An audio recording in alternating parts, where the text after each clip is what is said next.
दोस्तों, आज फिर हम आपके समक्ष काफ़ी अरसों के बाद दोबारा से आए हैं। आप सभी जानते हैं कि पिछले कई महीनों से हमारा ये न्यूज़ का जो कार्यक्रम था वो आप तक नहीं पहुंच पा रहा था। आप सभी जानते हैं कि हमारा जो प्रयास है, खासकर मेरा मानना ये है कि जो भी हम आपको दिखाएं वो एक सच पर आधारित हो और उससे समाज का भी एक नया आयाम बने, समाज को एक नई दिशा मिले।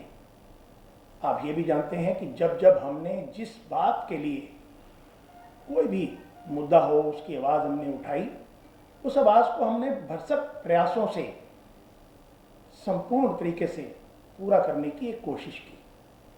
कहते हैं कि जहाँ सच होता है वहाँ प्रभु खुद विराजमान हो जाते हैं। और ऐसा ही मुझे लगा कि काफ़ी दिनों से मैं आपके साथ नहीं दिख रहा था। देखने का मेरा मतलब, बोलने का मेरा मतलब ये है कि कहीं ना कहीं कुछ चीज़ें ऐसी हैं जो मैं दोबारा से आपके पास लेकर आ रहा हूँ। और इस चैनल में आपको मैं बता दूं कि अब मात्र दो ही लोग हैं, एक मैं और एक मेरे कैमरामैन जो इस कैमरे के पीछे खड़े हैं, सुभाष के बारे में मैं आपको बता दूं, काफ़ी महीनों से ये खाली थे क्योंकि न्यूज़ चैनल बंद था और कई जगह इन्होंने प्रयास किया अपनी नौकरी के लिए। और आप समझ सकते हैं कि कोरोना काल में बहुत सी बेरोजगारी पूरे वर्ल्ड में, एक कहते हैं ना कि महामारी के साथ साथ भूखमरी और बेरोजगारी भी देखने को मिल रही है।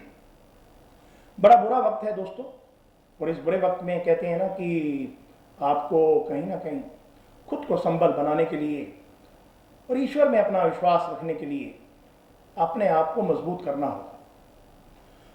चलिए, बात हो रही थी कि जो न्यूज़ चैनल है हमारा, उसमें दोबारा से हमने एक प्रयास किया है, मैंने और सुभाष ने। दोबारा से आज हम आपके बीच में हैं। सुभाष के लिए मैं बाकायदा ये आपके लिए न्यूज़ देता रहूँगा, क्योंकि मेरा मानना ये भी है कि जो ये महामारी है और जो ये दिनचर्या आप देखते होंगे कि काफ़ी सारे लोग इस समय बड़े बुरे हालातों से गुजर रहे हैं। दोस्तों, आप जहाँ कहीं भी रहें, स्वस्थ रहें, खुश रहें। और मेरा मानना ये भी है कि जहाँ भी आपको कोई भी कमतर इंसान मिले और अगर आप उसके लिए कुछ करना चाहते हैं तो ज़रूर करिए, क्योंकि इस समय इंसानियत जो है वो सबसे बड़ा धर्म है और धर्म को निभाना हम सबका फर्ज है। मैंने पिछले दिनों कहा कि ईश्वर भी, मुझे लगता है, हम इंसानों से काफ़ी रुष्ट दिखाई दे रहे हैं। और जहाँ बात आती है ईश्वर की, तो वहाँ पर आप देखिए कि हरियाणा सरकार ने हमारे फरीदाबाद और गुरुग्राम में सारे मंदिर गुरुद्वारे बंद कर दिए। साहब, ठीक है, कोरोना जो महामारी है, इन दो ज़िलों में काफ़ी मरीज रोज़ाना उनकी बढ़ोतरी हो रही है, पर दूसरी तरफ आपने मॉल, होटल, मार्केट खोल दी। वो भी ज़रूरी है क्योंकि बेरोजगारी है, काफ़ी सारे लोग घर बैठे हैं और पैसा कमाने के लिए सबको बाहर निकलना पड़ेगा। और मैं चाहता हूँ और मेरा मानना ये है कि ईश्वर की स्तुति के लिए भी जो प्रभु को मानते हैं या जो प्रभु के दर पर जाकर जो आपको आत्म बल मिलता है, वो मैं समझता हूं कि वो मंदिर, गुरुद्वारे, मस्जिद, चर्च में जाकर मिलता है। तो मेरी हरियाणा सरकार से गुजारिश है, 3 दिन पहले ही मैंने बोला ये बात को, मैं अब अपने प्रोग्राम के तहत भी एक बार फिर बोलना चाहता हूं कि आप जल्द से जल्द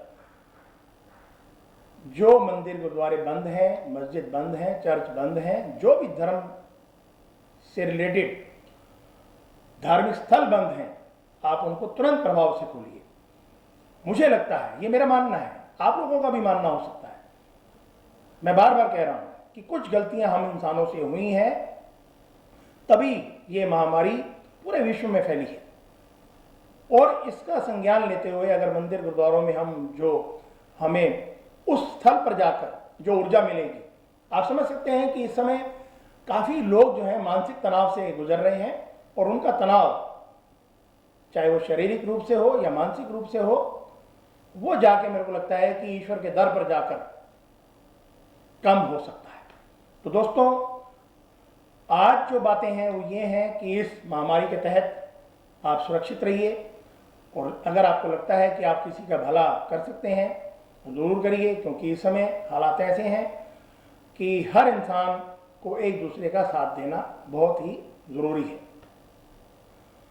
बात आई साथ की, तो साथ तो है ऐसा कि अगर आपने कोई आपका किराएदार है और वो आपको कोरोना काल में जब ये लॉकडाउन था और वो आपको किराया नहीं दे पा रहा, तो आप माफ़ करिए अगर आप कर सकते हैं तो। ये भी आपका एक तरह से इंसानियत की तरफ एक फ़र्ज होगा।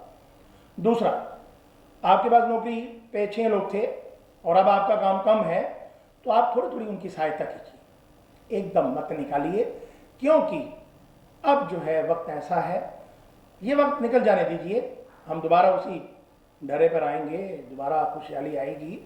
पर मेरा मानना ये है, मैं बार बार कह रहा हूं कि जहां सच है वहां ईश्वर प्रभु खुद विराजमान होते हैं। तो आप इस कोरोना महामारी को एक संकट के रूप में देखिए, इंसानियत का फर्ज निभाइए, और जितने भी लोग मेरा ये प्रोग्राम देख रहे हो, मैं दोबारा आपसे जल्द, रोज़ाना तो नहीं कह सकता, बीच बीच में मिलता रहूँगा।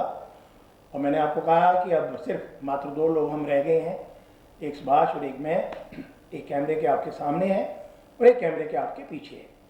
लाऊंगा किस दिन इनको भी आपके सामने। काफ़ी मेहनती इंसान है और लगता है कि हमारा ये न्यूज़ दोबारा आप तक पहुँचाना मेरे सुभाष के लिए बहुत सार्थक सिद्ध होगा। आप अगर इसको देख रहे हैं, इस लिंक को शेयर करिए, सब्सक्राइब करिए, आगे भेजिए, ताकि इस प्रोग्राम को ज़्यादा से ज़्यादा लोग देख सकें। आप जुड़िए, आपके कोई सवाल हो, कोई बात आप मेरे से करना चाहते हो, आपका स्वागत है। नमस्कार, जय हिंद।